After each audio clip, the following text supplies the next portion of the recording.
오늘 하나님께서 우리에게 주신 말씀은 신약에 있는 말씀 빌립보서 4장 10절로 13절까지 보겠습니다. 빌립보서 4장 10절로 13절에 있는 말씀.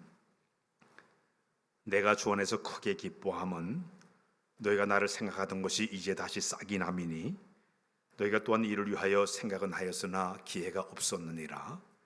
내가 궁핍함으로 말하는 것이 아니니라. 어떠한 형편에든지 나는 자족하기를 배우노니 나는 비천에 처할 줄도 알고 풍부에 처할 줄도 알아. 모든 일에 곧 배부름과 배고픔과 풍부와 풍부에도 처할 줄 아는 일체의 비결을 배우노라. 내게 능력 주자 안에서 내가 모든 것을 할 수 있느니라. 아멘. 할렐루야. 할렐루야. 우리 기독교의 신앙의 특징은 여러 가지가 상당히 많이 있습니다. 그 가운데 우리가 이 성품적으로나 생활적인 면에서 여러 가지 특징들이 상당히 많이 있습니다. 저도 지금까지 목회를 해오면서 성품이 많이 바뀌었어요. 옛날엔 사람들 앞에 서면 얼굴이 시뻘거지고 다리가 후들들대고 말도 제대로 못했던 사람이에요. 근데 목회를 하다 보니까 하나님께 이래 자신감을 주어서 얼굴도 빨개지지 아니하고 다리도 안 떨리고 내가 설교할 수 있다는 것이 많이 바뀌었다고 저는 생각을 가지고 있습니다. 이 신앙생활하면 성격도 바뀌고 생활의 습관도 바뀌어지게 되고 우리의 삶의 전반적으로 여러 가지가 많이 우리의 삶 속에 바뀌어지게 되어 있습니다. 근데 그 가운데 우리 기독교 신앙에서 가르치는 여러 가지 성품 가운데 첫 번째 이런 성품이 우리에게 가르침이 있습니다. 첫 번째는 절망보다는 희망을 갖게 만들어줍니다. 다시 할까요? 절망보다는 희망을 갖게 된다. 성경 말씀에 보면 로마서 5장 3절 4절에 우리 읽을까요? 시작. 다만 이뿐 아니라 우리가 환난 중에도 즐거워하나니 이는 환난은 인내를, 인내는 연단은, 연단은 소망을 이룬 줄 아미로다. 하나님 말씀을 꽉 붙잡다 보면은 시리와 낙심 가운데 절망 중에도 하나님을 의지하다 보니까 소망 가운데 참고 견딜 만한 힘이 우리에게 주어지게 됩니다. 신앙 안에서만 가능한 줄로 믿습니다. 첫 번째, 이것이 기독교에 주는 하나의 특징의 모습이라고 볼 수가 있습니다. 두 번째는 좌절보다는 새로운 용기와 적극적인 삶을 살아가도록 우리의 모든 삶의 변화가 일어나기를 시작합니다. 따라가요. 좌절보다는 용기를 갖게 된다. 성경 말씀 가운데 고린도후서 4장 8절 9절에 그런 말씀에서 우리 읽을까요? 시작. 우리가 사방으로 우겨싸임을 당하여도 쌓이지 아니하며 답답한 일을 당하여도 낙심하지 아니하며 박해를 받아도 버림받지 아니하며 꼭두림을 당하여도 망하지 아니하고. 하나님 말씀을 꽉 붙잡게 되면 여러 가지 힘든 상황, 사방으로 우겨싸임을 당할 정도로 막막한 그런 어려움을 당한다 하더라도 전혀 좌절하지 않아요. 절망하지 않아요. 그 일만한 힘을 갖는 것이 우리 기독교가 주는 하나의 신앙의 특징이라고 볼 수가 있습니다. 세 번째는 우리가 신앙생활 하다 보면 하나님께서 우리에게 주시는 여러 가지 특징이 하나가 있는데 그것은 소극적인 사람들이, 부정적인 사람들이 적극적으로 긍정적으로 삶의 모습이 바뀌어지게 됩니다. 다시 할까요? 소극적, 부정적인 것보다 적극적이고 긍정적으로 바뀌어진다. 매사에 할 때마다 소극적이고 그리고 부정적으로 모든 걸 바라보는 그런 사람이 신앙생활 하다 보니까 바뀌어져요. 매사에 적극적인 마음으로, 긍정적인 마음으로 이 바뀌어지는 거. 우리 신앙생활하면 이렇게 삶의 모습이 바뀌어지게 되는데 성경 말씀 가운데 그런 말씀이 있습니다. 마가복음 9장 23절에 우리 읽고 넘어가 시작. 예수께서 이르시되 할 수 있거든이 무슨 말이냐? 믿는 자에게는 능력지 하지 못할 일이 없느니라 하시니. 믿는 자에게는 능치 못함이 없다. 그 말씀을 딱 잡다 보니까 이 적극적인 마음이 우리 마음에 생기다 보니까 우리의 삶에 엄청난 변화가 일어나게 되는 것이죠. 마지막 하나 더 특징을 이야기한다고 하면은 가만히 현실에 안주하는 것보다는 새로운 것을 창조하는, 도전하는 이 개척 정신이 새롭게 생겨나게 됩니다. 다시 할까요? 현실 안주보다는 새로운 것을 창조한다. 가만히 있질 않아요. 우리가 신앙생활 하다 보면 가만히 있는 사람이 아니라 계속 앞을 향해서 전진하고 도전하고 창조적인 이 마음을 가지고 나가는 것이 이 기독교가 가르치는 하나의 신앙의 특징이라고 볼 수가 있습니다. 성경 말씀 가운데 여호수아 1장 9절에 보면 시작, 내가 내게 명령한 것이 아니냐, 강하고 담대하라, 두려워하지 말며 놀라지 말라, 내가 어디로 가든지 네 하나님 여호와가 너와 함께 하느니라 하시니라. 하나님이 우리와 함께 하시면 어떤 것도 능히 할 수 있게 될 줄로 믿습니다. 전에 미국의 유명한 목사님 가운데 아주 설교를 대단히 잘했던 목사님이 계셔요. 목회자이면서도 심리학자였던 그런 분인데 로버트 슐러라는 목사님이십니다. 이번에 70년대 80년도에 우리나라에 와가지고 엄청나게 획기적인 폭풍을 일으켜서 감리교회 쪽에서 순복음교회에서 그분의 그 적극적인 삶을 대단히 강조했던 그런 때가 적이 있었습니다. 근데 이 목사님께서 가든 글로버에 위치한 수종교회를 처음 개척하게 되었습니다. 근데 이분은 설교가 전부 내용을 보게 되면 아주 적극적인 사고방식을 그렇게 강조를 많이 합니다. 그의 모든 것을 보면 나도 할 수 있다, 이걸 굉장히 강조를 많이 한 그런 분이었어요. 처음에 교회를 개척할 때 교인들이 2명밖에 없었습니다. 건물을 얻을 수 없기 때문에 노천극장을 하나 빌려가지고 2명의 사람으로 시작을 했는데 얼마 지나서 이 교인이 1만 명으로 늘어나게 되었습니다. 아주 성공적인 목회를 이렇게 나타냈던 그런 목사님이세요. 근데 그분이 강조하는 내용을 가만히 보게 되면 그분이 위대한 꿈은 작은 힘으로부터 시작이 된다. 하나님은 우리가 최고의 삶을 살아가도록 우리를 창조하셨기 때문에 우리 마음속에 긍정적인 마음을 가지고 믿음으로 행동하게 되면 우리 하나님이 도와주기 때문에 반드시 꿈을 이뤄낼 수가 있다. 이걸 강조하는 것이 전체 흐름의 내용이에요. 하나님이 함께 하시기 때문에, 하나님이 함께 이 긍정적인 마음을 품게 되면 모든 것을 행할 수가 있으니까 해봐라, 이걸 강조하는 것이 그분의 하나의 목회 스타일이었습니다.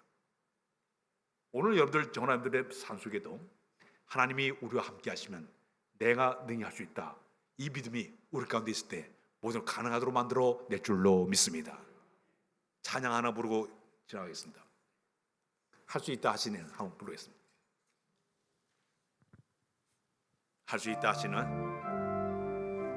박수면서 할 수 있다 하시니는 나의 능력 주 하나님, 의심 말라 하시고 물결 위로 오라 하시네.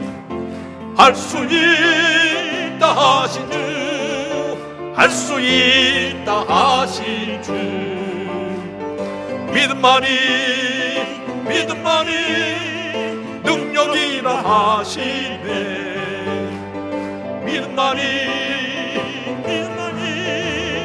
능력이라 하신 2절, 할 수 있다 하시니는 나의 능력 주 하나님, 나를 바라보시고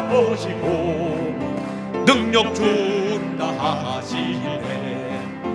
할 수 있다 하신 주, 할 수 있다 하신 주, 사랑만이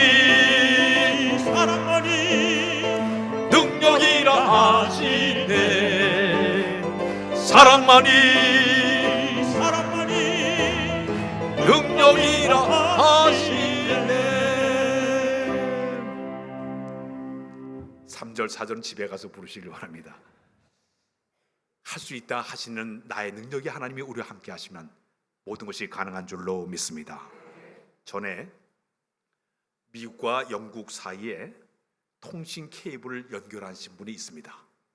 이분은 시러스 폴드라는 분이 미국에서 저 영국까지 대서양 한 500km가 되는 그 바다에다가 케이블을 깔아가지고 서로 통신하게 해가지고 케이블을 깔게 되었습니다.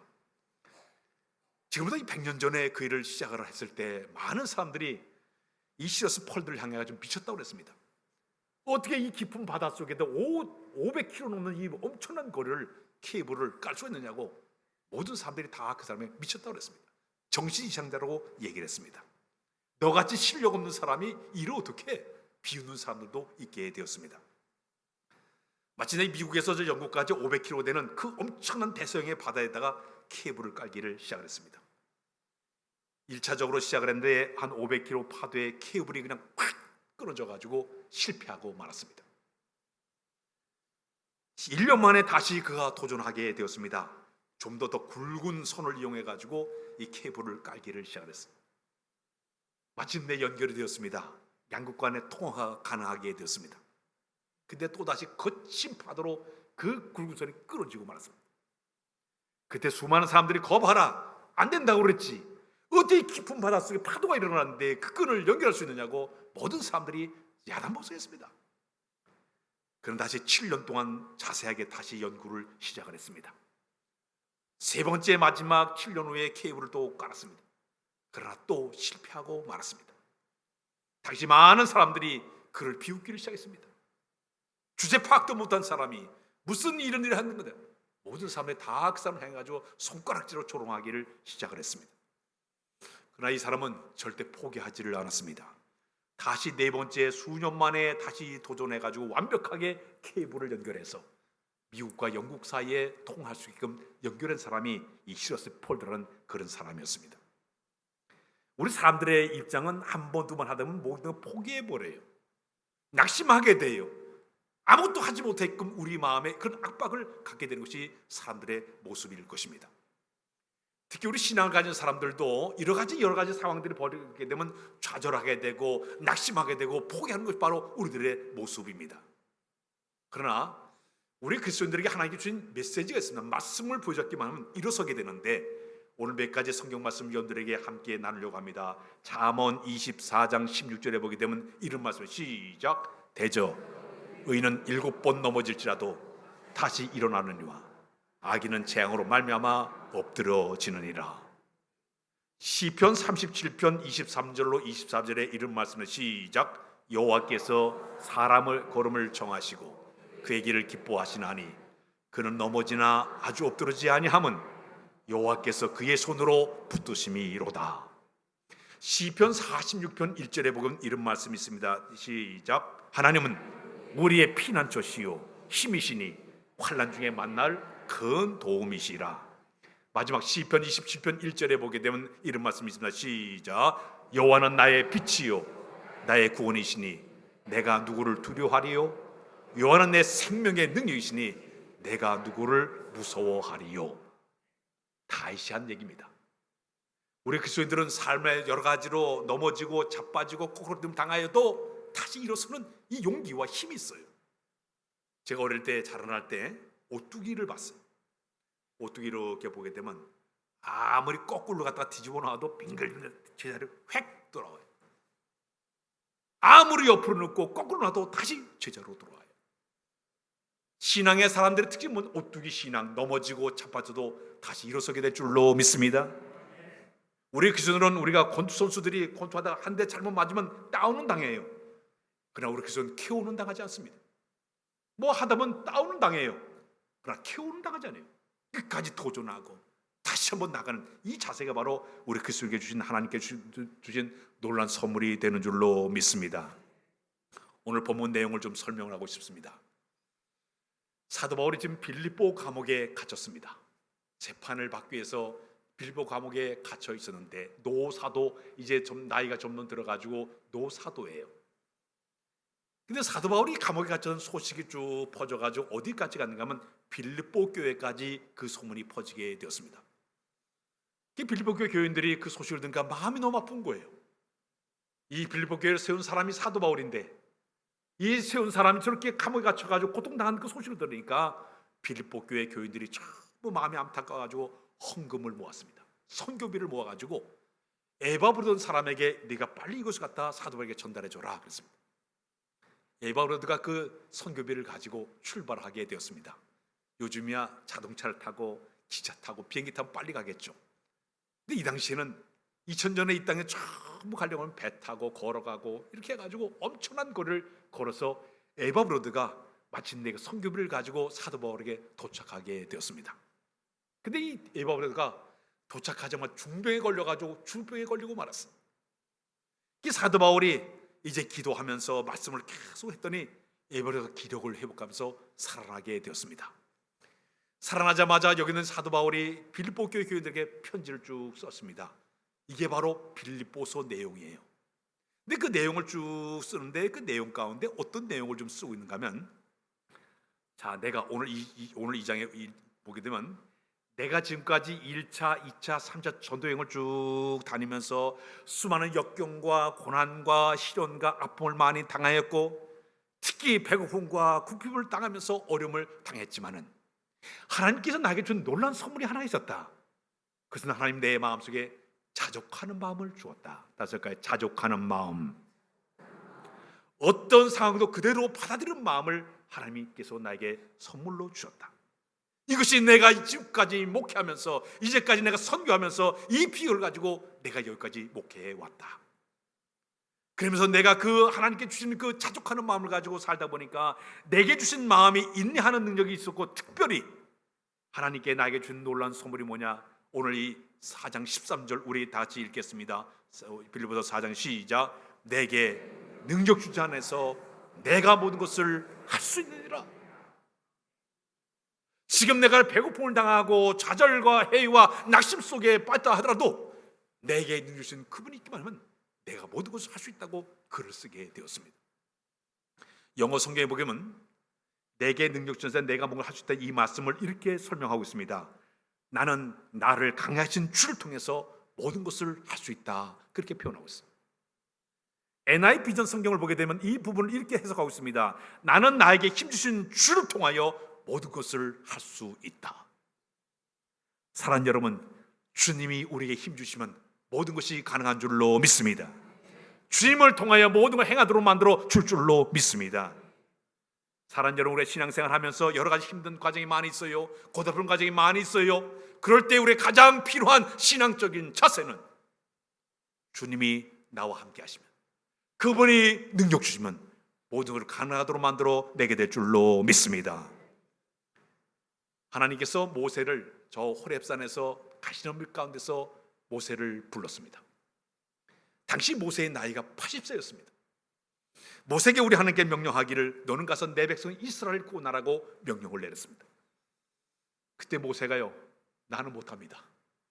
할 수가 없습니다. 할 만한 사람을 보내십시오. 왜 그런 말 하고 있는가 하면, 모세가 40년 전만 하더라도 그는 저 애굽의 무술과 학술을 다 배웠을 그때 총기도 있고 배운 기술이 있고 싸움 능력도 있고 굉장히 애굽의 무술과 학술을 다 배웠을 때 그때 만약 하나님께 불렀으면, 그럼요, 나밖에 누가 있습니까? 그럼 갈 수 있었을 거예요. 근데 다시 40년으로 80세가 되었을 때 그 모든 학술과 무술이 다 잊어버린 그 상태에서 지금 가서 싸우라고 그러니까 이 모세가 나는 할 수 없다, 다른 사람을 보내십시오. 할 만한 사람을 보내십시오. 나는 입도 뻣뻣하고 혀가 두나 이어서 할 수 없다고 계속적으로 5번이나 거절하고 있어요. 저 같으면 어떻게 하십니까? 너 하지 마. 알았어, 너 하지 마. 그랬을 거예요. 근데 우리 하나님은 그러고 있질 않아요. 화를 내고 계셔. 누가 사람의 말을 만들었고, 누가 기머리를 만들었고, 벙어리를 만들고 속이 되게 만들었냐? 나 여호와가 아니냐? 네가 하는 게 아니야. 내가 너를 통해서 하겠다는 얘기예요. 네가 말을 못해? 내가 내 입에 할 말을 내 입에 담아주겠다는 얘기. 더 나아가서는 내가 하지 못해? 네 형 아론을 붙여주니까 그 일을 하라고 또 계속적으로 설득하고 계셔요. 마지막에는 우리 하나님께서 내가 가지고 있는 것이 무엇이냐? 지팡이입니다. 지팡이 던지니까 지팡이가 뱀으로 버려요. 다시 잡으니까 다 지팡이로 돌아와요. 너는 마른 막대기만 더 못한 존재, 똥 묻은 지팡이에 불과하지만 내 능력이 너에게 임하게 되면 너는 능히 이 일을 할 수가 있어. 자신감을 그에게 부어줬습니다. 그러자 마침내 80세 된 모세가 하나님 명령 따라 출발하게 됩니다. 가서 애굽에 있는 그 엄청난 부대를 엄청난 그 애굽의 바로왕과 더불어 전쟁을 치르면서 이 모세의 지팡이를 통해서 10가지 쟁을 내리기 시작합니다. 80세의 노인이 200만 명 되는 수많은 모든 그 백성들을 이끌고 가나안 땅을 향해서 그들이 출발하게 됩니다. 40년간의 그 엄청난 광길을 걸으면서 모세는요, 지팡이 하나만 가지고 능력의 지팡이 나와 함께 하나님을 의지하면서 그 지팡이로 홍해 바다를 갈랐어요. 그 지팡이를 쳐서 반석에서 물이 쏟아지게 만들었어요. 아말렉과의 전쟁에서 그가 기도하는 발을 높이 들어 기도하니 전쟁에 승리하기도 했습니다. 200만 명의 지도로 하나님께 귀하게 쓰임받는 사람으로 만들어 주었습니다. 오늘 여러분, 우리도 마찬가지예요. 우리 모세같이 아무것도 할 수 없는 존재예요. 말도 제대로 하지 못해요. 능력도 없어요. 그러나 마른 막대기만도 못한 존재이고 똥 묻은 지팡이 더러운 자들이지만은 주님께서 우리와 함께 하시면, 주의 능력의 손이 우리를 붙잡아 주시게 되면 우리가 모든 능히 할 수 있는 이런 사람으로 바뀌어지게 될 줄로 믿습니다. 이게 바로 하나님의 능력이 주어질 때 이런 역사가 일어나게 되는 것입니다. 성경을 보게 되면 기드온의 이야기가 있습니다. 하나님께서 기드온을 처음에 불렀을 때 기드온이요, 아주 성경을 보니까 소심한 사람이었어요. 겁이 대단히 많았던 사람이었습니다. 그래서 여기 여호와의 사자가 찾아와서 큰 용사여, 네가 이 민족을 구원하라고 탁 사명을 주니까요, 그때 여기는 이 기드온이 타작을 하다가 탁 얘기를 듣더니 하나님께 따집니다. 아니, 하나님 살아계신데 어떻게 우리 미디안 나라가 이렇게 고통을 받아야 됩니까? 살아계신 하나님이 있는데 왜 이렇게 고통을 받아야 됩니까? 따지기 시작해요. 더 나아가서는요, 그런 얘기를 하고 있습니다. 내 백성 이스라엘 그러니까 나는 므낫세 지파 가장 작은 지파 가운데 한 사람인데 나 같은 사람이 어떻게 이를 감당했느냐고 계속적으로 반대하고 계속적으로 그가 여러 가지 말을 늘어놓으면서 안 하겠다고 얘기합니다. 거절합니다. 그때 하나님께서 내가 너 함께 해주겠다 그러면서 너무 소심하고 너무 겁이 많으니까 여러 가지 증거를 그에게 보여주게 됩니다. 첫 번째는 내가 너희한테 명령 내릴 테니까 이 동네에 내가 오늘 밤에 가서 바알 신상을 다 때려부셔. 그런데도 바알이 꼼짝하지 않고 동네 사람 꼼짝하지 못하게 만들 때 한번 해봐라. 바알 신상을 다 때려부셨습니다. 친구들과 함께. 아무런 일이 일어나지 않고 괜찮네? 끄떡없네? 그의 믿음을 조금 키웠습니다. 그런데도 이 기드온은 또 여러 가지로 또 핑계를 대요. 그러면 이런 얘기합니다. 하나님, 당신이 나와 함께 하시게 되면 나에게 증거를 보여주는데 내가 내일 아침에 양털을 수북하게 쌓아놓겠습니다. 당신이 나와 함께 하신다고 하면은 저 양털에 이슬이 수북하게 내리고 땅은 뽀석뽀석하면 당신이 나와 함께 하시면 내가 믿겠습니다. 그래, 알았다. 그 다음날 나가서 보니까요, 이슬에는 이슬이 그 양털은 이슬이 흠뻑 내렸고 땅이 뽀송뽀송한 거예요. 그래도 못 믿어요. 의심스러우니까 하나님 죄송합니다. 내일은 반대로 해주십시오. 양털은 뽀송뽀송하고 땅이 만약에 여기 이슬이 수북하게 내리면 당신이 나와 함께 하시면 내가 믿겠습니다. 그래, 알았다. 또 하나님은 그에게 또 그런 증거를 보여줘요. 하나님 나와 함께 하시네. 그런데도 또 다시 겁쟁이에요. 그 마음속에 또 염려가 많아요. 제대로 그 일을 하지 못하게 되니까 하나님께서 어떤 일을 행하셨느냐, 300명의 용사를 끌어가기 전에 불안한 사람과 함께 미디안 사람들이 가가지고 슬그머니 올라갔더니 미디안 사람들 병사들이 그날 밤에 얘기를 쭉 하는데 꿈 얘기를 하고 있습니다. 꿈 얘기를 통해서 기드온의 칼이 기드온의 그 돌덩 기드온의 떡떡 내려가지고 부셨던 그 얘기를 딱 들으면서 용기를 갖게 됩니다. 처음에는 부족한 사람이었어요. 겁 많은 사람이었어요. 그런데 하나님께 이 소심했던 이 사람을 서서히 믿음을 키우기 시작하더니 마침내 300명의 용사를 거느리고 13만 5천 명의 미디안 군사를 다 무찌르고 승리하도록 만들어 주었습니다. 오늘도 마찬가지예요. 우리는 소심해요. 겁이 많은 사람들이에요. 연약하게 그지없는 사람들이에요. 그러나 우리 하나님께서 우리를 천천히 훈련시키고 연단시키고 하다 보면 우리도 모르는 가운데 하나님의 사람으로 쓰실 사람으로 만들어가는 줄로 믿습니다. 능력의 사람 쓰임받게 하기 때문에 겸손한 마음으로 주님, 나는 부족하오나 저에게 힘 주세요, 지혜 주세요, 능력 주세요. 그러면 하나님 반드시 우리에게 신뢰하는 우리에게 힘을 주어서 그 일을 감당하도록 만들어 줄 줄로 믿습니다. 성경을 보게 되면 하나님은 어떤 사람을 좋아하느냐, 아주 적극적인 사람을 상당히 좋아하십니다. 누가복음을 쭉 보다 보면 누가복음의 성경 가운데 예수님께 나오는 사람들의 모습들이 쭉 여러 모양의 사람들이 쭉 나와요. 근데 대부분 예수님과 만남을 통해서 기적을 만드는 사람들의 모습을 보게 되면 전부 적극적인 사람들이었어요. 예를 들게 되면 어제도 제가 주일학교 설교할 때 삭개오 얘기를 해드는데 이 삭개오는 키가 작았습니다. 근데 예수님이 그 여리고성에 오자마자 모든 사람들이 전부 나갔을 때 자기는 키가 너무 작은 거예요. 그러니까 여기 있는 이 삭개오가 주님 만나기 위해서 뽕나무에 올라가서 가만히 앉아 주님 보기를 원하는 마음으로 앉아 있었습니다. 근데 우리 예수님께서 그 수많은 군중들이 많은데도 불구하고 하필이면 삭개오한테 삭개오야 내려오너라. 내가 오늘 내 집에 가서 유하해야 되겠다. 그의 적극성, 주님을 보려는 그 적극성을 귀하게 보시고 그 집에 들어가서 하룻밤을 지나면서 진리의 말씀을 선포하자 여기 있는 이 삭개오가 그 다음날 자선사고로 바뀌어지게 되죠. 내 재산의 반을 뚝 잘라서 가는 사람들에게 나눠주었습니다. 네 것을 내가 토색했으면 뺏었으면 내가 사회로 갔겠다고 그의 삶이 바뀌어지게 됩니다. 여리고성에 또 어떤 일이 있었는가 하면 소경 바디메오 이야기가 나오고 있습니다. 그 내용을 보게 되면 우리 예수님께서 이제 여리고성에 들어오게 되는데 예수님의 소문이 쫙 퍼졌습니다. 예수님을 만나기만 하면 소경이 눈을 뜨게 되고 안질병에 일어나게 되고 무음증 고침을 받게 되고 여러 소식을 듣다 보니까 이 소경이 내가 주님을 만나봐야 되겠다 그런 마음을 품게 됩니다. 예수님께서 오시자 여기 있는 소경 바디메오 쫓아나가서 다윗의 자손 예수여 나를 불쌍히 여달라 소리를 치기 시작합니다. 삼체제예요. 저리 가라고. 그래도 옷을 벗어던지고 지팡이를 벗어던지고 그리고 악착같이 그리고 애절한 마음으로 계속 소리를 쳐요. 다윗의 자손 예수여 나를 불쌍히 여겨 주옵소서. 그 수많은 사람들인데 하필이면 주님께서 그의 악단같이 부르짖는 그의 소리를 듣게 됩니다. 주님은 너 이리 오너라.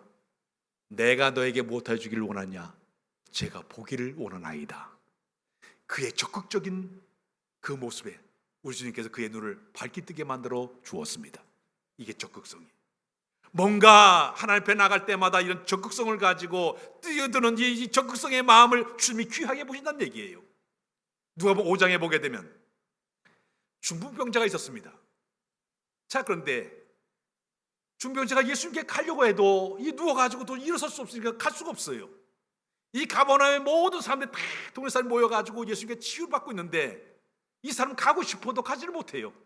그때 4명의 친구들이 찾아옵니다. 가자. 내 몸이 이렇게 아픈데 어떻게 가냐? 걱정 마라. 침대에 누워. 침대에 누인 다음에 4명의 친구들이 어깨에 메었습니다. 가서 보니까 사람들이 그 집안에 꽉 차가지고 도저히 예수님 방 안에 있는 예수님을 만날 수가 없어요. 그러자 4명의 친구들 어떻게 하십니까? 지붕 위로 올라갑니다. 지붕에 올라가서 집을 다 뜯어내요. 침대가 하나가 들어지고 얼마나 큰 넓이겠습니까? 다 뜯어냈어요. 그러면 끈을 묶어가지고 4명의 친구들이 저 방 안에 있는 예수님 앞으로 그 친구를 내리게 됩니다. 성경에 보게 되면 우리 예수님께서 쭉 보시면서 저들의 믿음을 보시고 그랬습니다. 저들의 믿음을 보시고 그 중풍병자를 이제 병을 고쳐준 줄로 믿습니다. 신앙의 모든 모습은 적극성이에요. 모든 걸 바랄 때 긍정적으로 바라보는 것이에요. 모든 걸 될 수 있다는 이 믿음을 가지고 행하는 이 모든 것을 주님이 귀하게 보는 하나의 모습이라고 볼 수가 있습니다. 믿음의 사람과 신앙을 갖지 못한 사람과의 차이점이 있다고 하면 제가 늘 강조하지만 믿음이 없는 사람들은 아무리 좋은 일 아이디어가 떠올라도 4가지의 상황들이 나오게 된다고 합니다. 첫 번째 뭐냐면 갖가지 구실과 일을 붙여서 끊임없이 그 일을 포기한다고 해요. 나는 능력도 없고 지식도 없고 백도 없고 지위도 없고 할 수 없어. 이런 것이 바로 신앙 갖지 못한 사람 첫 번째 모습이라고 얘기합니다. 두 번째 모습은 주저하고 망설이다가 세월을 다 보내버립니다. 다음에 또 기회가 오겠지. 될까 말까 망설이다가 세월 다 보낸 사람이 이 불신앙적인 사람들의 두 번째 특징이라고 얘기합니다. 세 번째는 뭐냐? 두려움과 불안이 가득 차 있다 보니까 한 첩도 못 나가는 거예요. 실패하면 어떡하냐? 사고 나면 어떡하냐? 망하면 어떡하냐? 자꾸 안 되는 생각이 그 앞을 가둬먹다 보니까 한 첩도 못 나가는 그런 사람이 불신앙적인 사람들의 특징이라고 얘기하고 있습니다. 반대로 그러나 신앙적인 사람은 3가지의 생각이 먼저 그 마음을 사로잡는다고 합니다. 창조적인 생각이에요. 참 좋은 생각입니다. 한번 해봅시다. 가능합니다. 긍정적인 마음을 가지고 창조적인 생각을 품는 것이 믿음 있는 사람들의 첫 번째 모습이라고 합니다. 두 번째는 뭐냐? 도전적인 생각이죠. 물론 힘들고 고달퍼도 염려와 근심이 있다 하더라도 함께 하나님을 신뢰하고 믿다 보니까 적극적으로 도전적으로 나가는 이 모습이 바로 믿는 사람들의 특징이라고 볼 수가 있습니다. 마지막 세 번째는 뭐냐? 그럼에도 불구하고 앞을 향해 전진하는 이런 마음을 품는 것이 대부분 이 믿음 있는 사람들의 특징이라고 얘기해요. 왜? 함께 하신 하나님, 전지전능한 하나님이 그와 함께 하시는 굳게 믿기 때문에 어떤 난관도 극복하는 그런 마음을 갖는 것이 대부분 믿음 있는 사람들의 특징이라고 이야기하고 있습니다.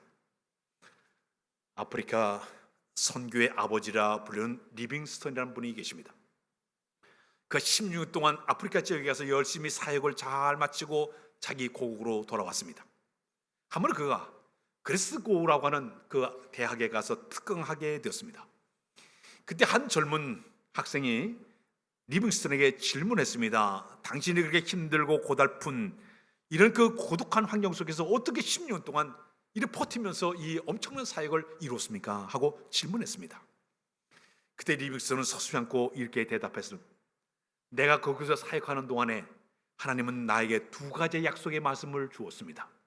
첫 번째는 요한복음 14장 18절에 보니까 내가 너희를 고와 같이 버려두지 아니하리라, 이 말씀을 나는 잡았다고 했습니다. 고와 같이 버리던 이 말씀을 내가 꽉 붙잡았기 때문에 여러 가지 어려운 상황 속에도 힘든 과정을 잘 극복하는 것이 첫 번째, 그 말씀을 잡았기 때문에 내가 이 모든 힘든 과정을 이겨냈습니다.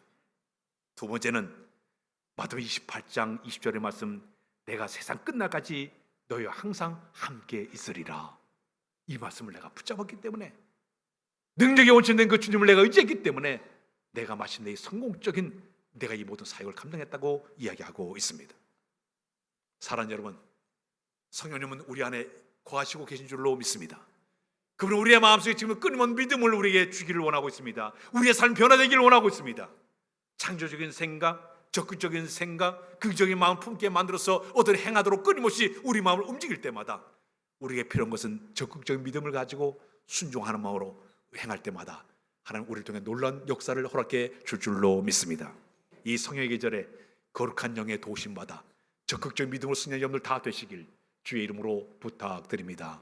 기도하며 하나님, 믿음의 사람으로 귀하게 쓰임받기를 원합니다. 우리는 다 부족하고 연약하지만 주의 거룩한 영이 우리 마음을 지배하시고 관여하여 주어서 늘 성령 충만한 모습 줄 소명이 나가도록 은총을 도하여 주옵소서. 하나님의 능력, 하나님의 권세가 우리 가운데 나타나도록 인도하여 주옵소서. 믿사오며 예수 그리스도의 이름으로 기도하옵나이다. 아멘.